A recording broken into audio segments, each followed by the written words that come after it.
Hello, my name is Twain. I am 34 years of age. I'm from the village of Labrie, constituency of Labrie, born in Bunslagras. I'm a teacher by profession, but most of all, I'm a youth activist. Well, I started being a youth activist when the time I was at secondary school. I attended the V4 Comprehensive Secondary School. I was on the Students' Council. I also debated for V4 Compre, and I said that my skills was not only needed at the school, so I took it to a community level. I became a member of the Country Strikers Youth and Sports Club. And from there, it developed, it just boomed. I served as secretary at the first instant, and then I was elected president, where I served a 2-year term. Then I went to the Labrie Youth and Sports Council, where I became assistant secretary. And I think my youth involvement then proceeded. I proceeded with my youth involvement and become the CARICOM Youth Ambassador, where I served a 2-year term. I believe young people are faced with a lot of struggles. We as young people, as a young people, it's real bad. But I always believe that the little that we can do in our community to make that difference, we use the little resources that we have and try to make a difference.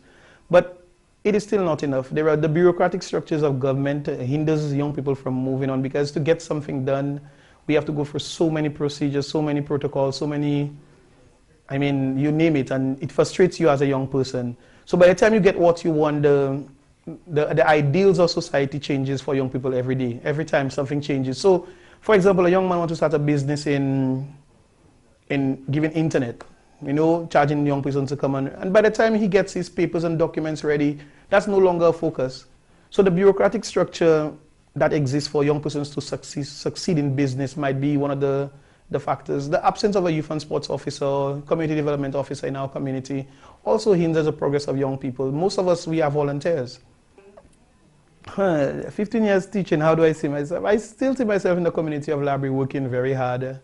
I see disaster mitigation and management as possible by my area that I would want to pursue as a career.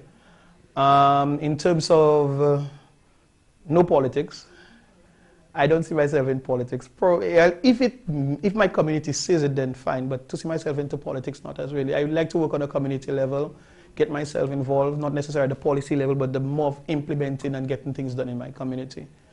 As a teacher, maybe not, but as something else, something that I can work into the community, that's where I see myself.